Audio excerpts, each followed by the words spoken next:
साथीहरु आजको यस नयाँ भिडियोमा तपाईहरुलाई स्वागत छ। आजको यस नयाँ भिडियोमा म तपाईहरुलाई आफ्नो घरमा युज भएको इन्टरनेटको स्पिड चाहिँ कसरी टेस्ट गर्ने भन्ने बारेमा जानकारी गराउन गइरहेको छु। यो प्रोसेस धेरै जनालाई त थाहा भएको हुन्छ र कतिपयलाई थाहा नहुन पनि सक्छ। त्यही भएर यो भिडियो बनाइरहेको छु।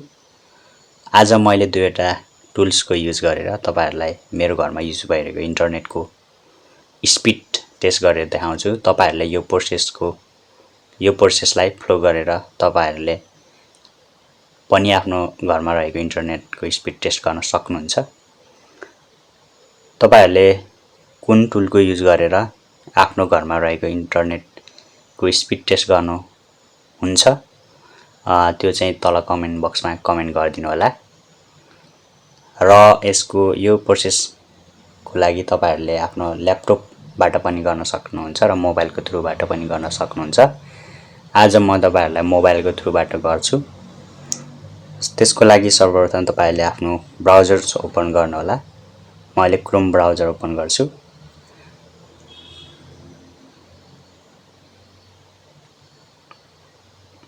र यहाँ गएर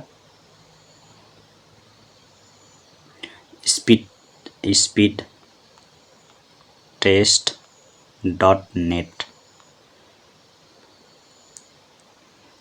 र सर्चमा क्लिक गर्छु र यहाँ रहेको छ सुरुमा रहेको लिंकमा क्लिक गर्नु होला र यस्तो इन्टरफेस खुल्नेछ र यसलाई युज गर्नको लागि तपाईहरुले प्ले स्टोरमा को थ्रुबाट यो एपलाई पनि डाउनलोड गर्न सक्नुहुन्छ।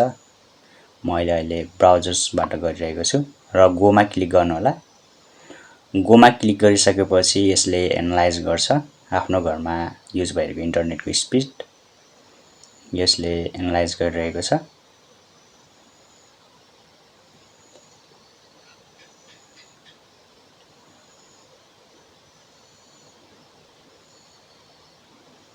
र यसले चाहिँ झन्डै 40 mbps को डाउनलोड स्पिड भनेको छ। यस्तै गरेर तपाईहरुले आफ्नो घरमा युज भइरहेको इन्टरनेटको स्पिड टेस्ट गर्न सक्नुहुन्छ। अर्को टुल्स रहेको छ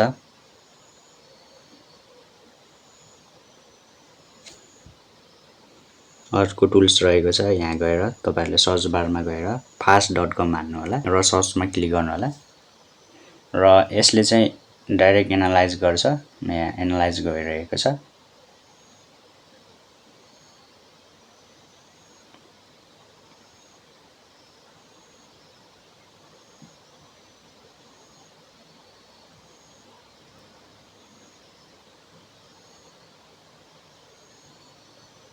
र यसले चाहिँ 14 mbps देखाएको छ र शो मोर इन्फोमा क्लिक गर्नु होला। त्यहाँ क्लिक गरिसकेपछि यसले एनालाइज गरिरहेको छ र यो एनालाइज भइसकेपछि यसले अपलोड स्पिड आउँछ।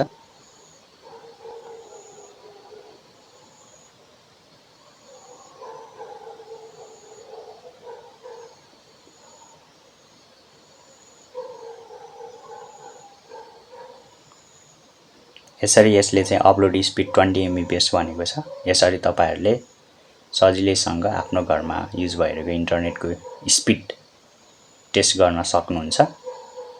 आजको भिडियो तपाईहरुलाई कस्तो लाग्यो? राम्रो लागेमा लाइक, शेयर र सब्स्क्राइब गरिदिनु होला मेरो च्यानललाई। Thank you.